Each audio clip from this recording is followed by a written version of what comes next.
Hey everybody, this is Dave Bensman from Bensman Home Computer Repair, and today we're going to be talking about icons. These little pictures up on your desktop right here, and we're going to talk about some of the elements of them that are important, and what we can do with them. So what you see right here is an icon that I put on my desktop, which is called a shortcut. And you know it's a shortcut because it has a little white box right here with a black arrow. You can see it kind of in the middle of the screen on the left.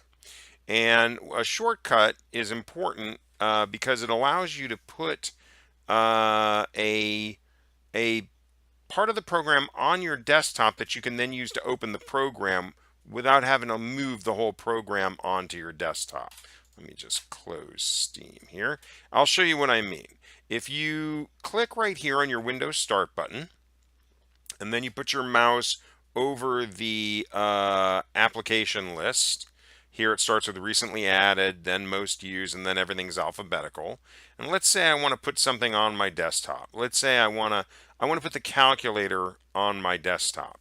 In Windows 10, all you have to do is basically left click with your mouse. That means hold the left mouse button down and keep it held down, and then drag it over to the desktop. And as you can see, now we haven't really moved the program over to the desktop. All we've done is we've moved basically like a little pointer that it's a little icon that points to the program so that when we double click on it, it will open the program. And there it is, just like that.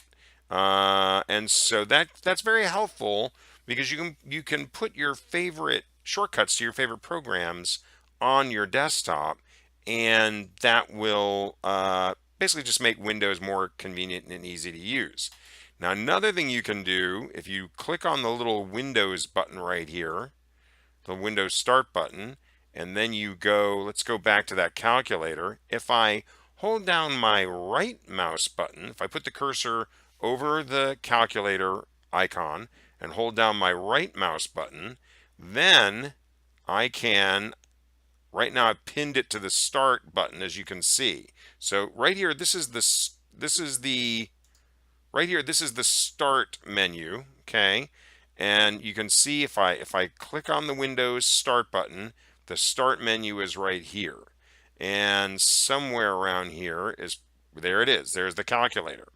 Now what I can do here is I can take that calculator, left click on it, and move it wherever I want. I can drag it up the start menu to the top right there, and then that way whenever I want to use the calculator, if I don't have it on my desktop right there, I can just click on the start button and boom, there's the calculator. It's actually right here under Life at a Glance under that thing.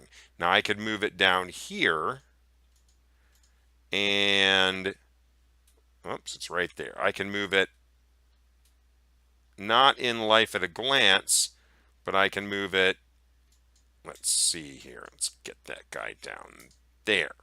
So I can move it right there, and it's right there, or I can kind of nudge it up a little bit. I can move it right there. And you can move these things around. You can resize them. You just saw me move it around by left clicking with my mouse. I can right click on that. I can unpin it from start, which means it removes it from start.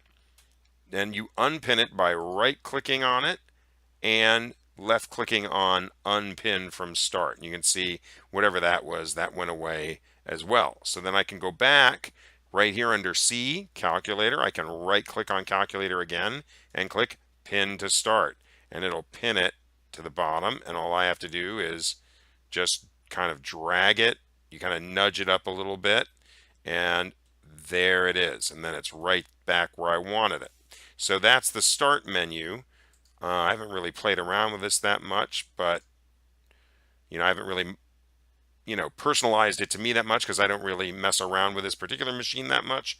But you can, and you can kind of just make it the way you want it to be. Now, right down here, this is the quick launch bar right here. These icons only take one click to open. I click once with my left mouse button and open the calculator. So if I right click on that, I can unpin that from the taskbar. It's gone.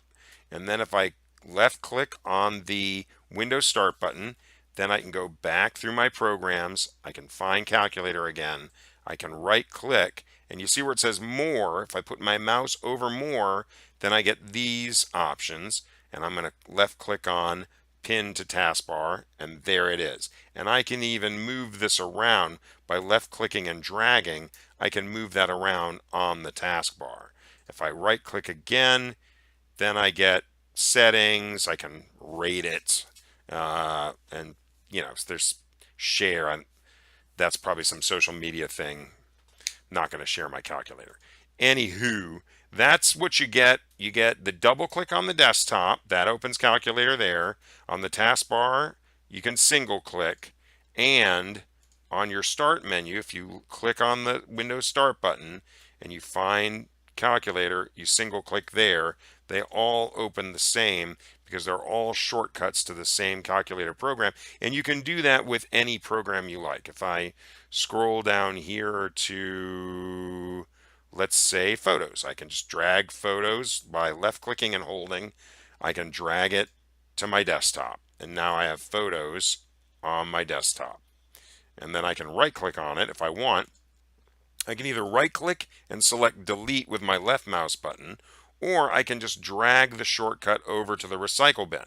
What the recycle bin does is it holds a bunch of files that you don't want anymore, but that you might want. And it'll hold them in there until it gets full, and then it'll start deleting them. And that's a way to protect yourself in case you end up accidentally deleting something that you don't want to necessarily delete. And if you want to delete empty your recycle bin, you just right click on it and then you left click on empty recycle bin, and that'll empty your recycle bin. And those are some of the icons on your desktop that are helpful. We'll be going a little more in depth in later videos about what this PC does and about what your personal folder does and how you can use that to maximize your productivity. But that's basically how you use icons on your desktop in Windows 10. Well, thank you for watching this video. I hope the tutorial on how to use your Windows more effectively was of some help. I'll be doing more tutorials in the future. Please like and subscribe to my channel. And that's Dave Bensman from Bensman Home Computer Repair. Thank you very much.